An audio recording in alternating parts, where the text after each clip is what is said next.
Hi guys, Steph here. What have we got for you today?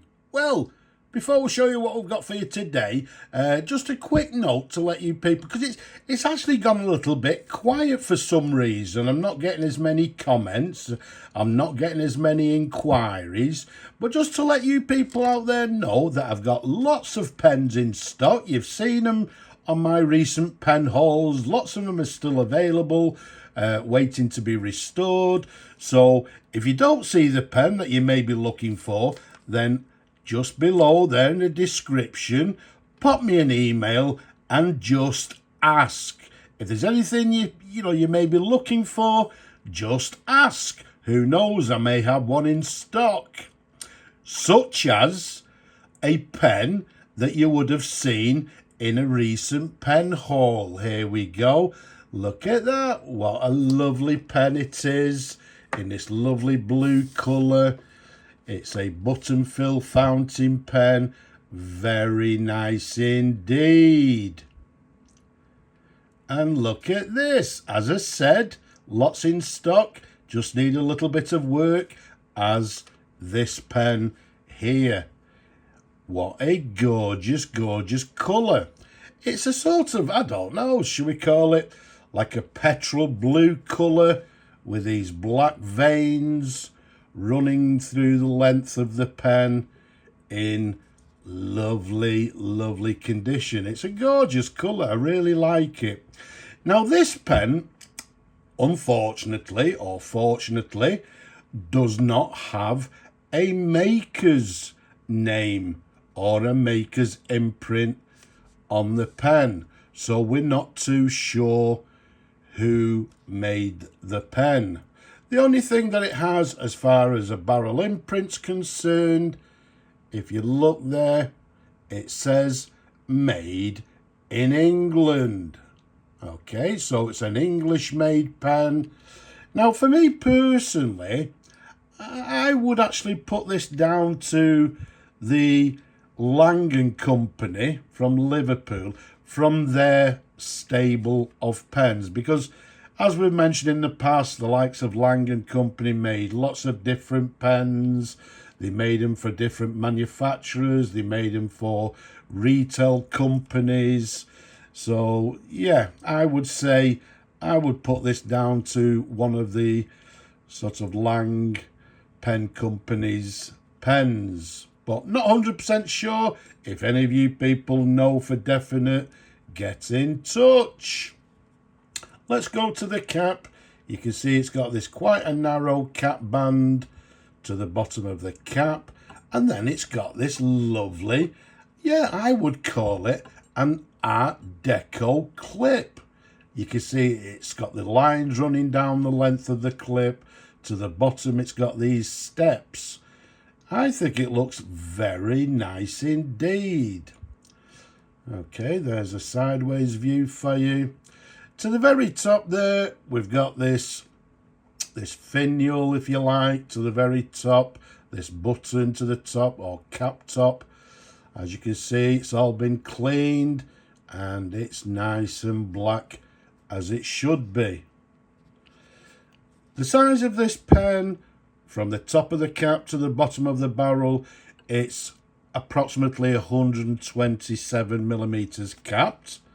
Around the barrel, it's just getting on for 12 millimeters in diameter. So quite a nice sized pen. But although it's got no major manufacturer to it. As I say, I've fully restored it. We've put a new sack inside. Everything's been cleaned internally. And I can assure you that this pen, quality-wise, as good as any of the major manufacturers of the period.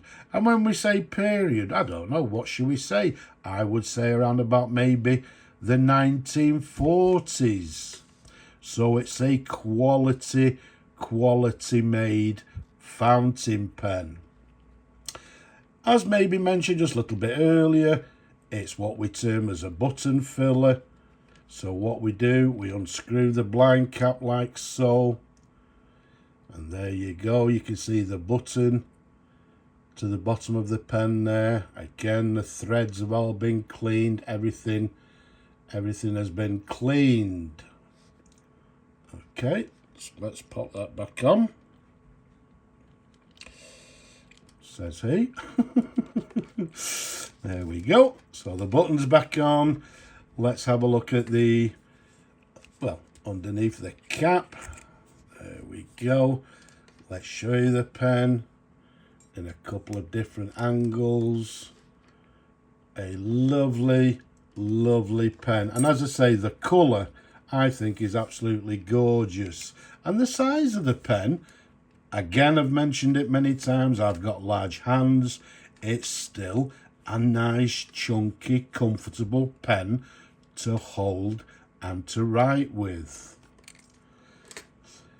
Okay, you can see the threads there. You've got the section, a sort of typical section of the period.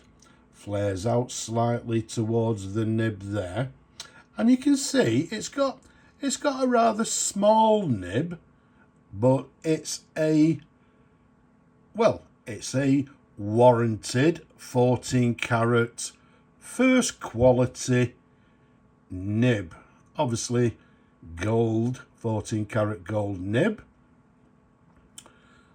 There's a sideways view. We've got a feed underneath, which is quite a plain feed, as you can see there, which is sort of again typical of the 1940s and typical of the period. And as you can clearly see, everything is lovely and clean.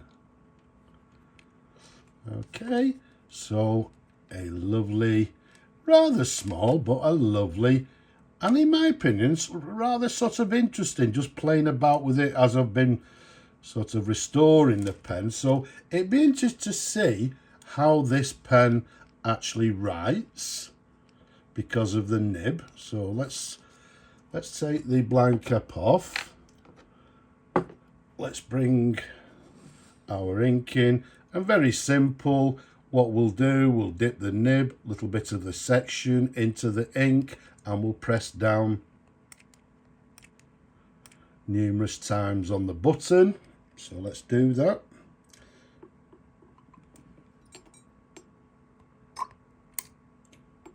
Okay, I'm hoping you could hear that sort of gushing sound. So that sounds fine. Let's give it a wipe.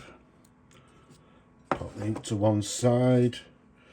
Reinstall the blind cap like so. And let's see how the pen writes. So there's our pad. So let's see what we've got for you. So we've got a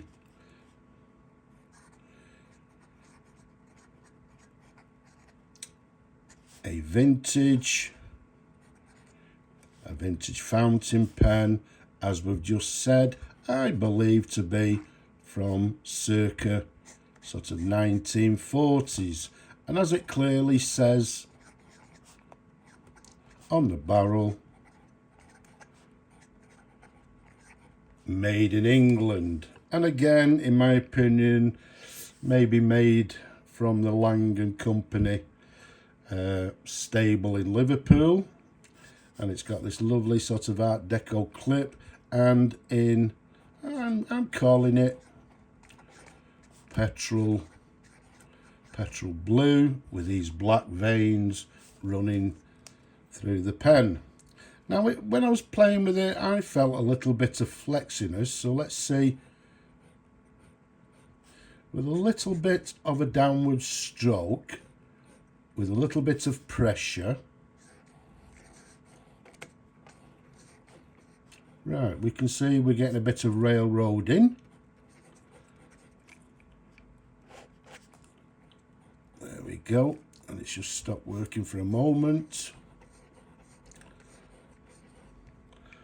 So there we have it. It doesn't work, but no problem. As I've mentioned many a times, what you see is what I see, and if there's any problems, the pen will be adjusted accordingly. But there we go. although I felt that it may actually have a little bit of flex, it doesn't like to have any pressure on the downward stroke, so I would say, there we go, with a light hand, it's writing okay.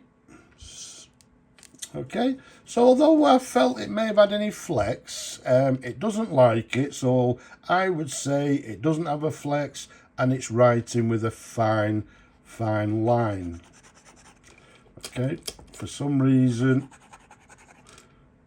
okay, it stopped writing, but once again, as I've said numerous times, you see what I see. So what we'll do, we'll look at the nib, slightly adjust the feed and take a look. But a lovely writing, I would say, with a fine, maybe medium line. Very nice indeed. So there we have it, a lovely no name fountain pen in this petrol blue with black veins. A gorgeous pen. So I hope you've enjoyed looking at the pen as much as I enjoy showing them you people. Don't forget, as I said earlier, don't be shy, leave a comment, let me see that people are still interested in my videos. Don't forget to subscribe, give the video a thumbs up if you will, but for now I'm just going to say Slavo Ukraini from me in this gorgeous pen. I'm just going to say bye-bye for now.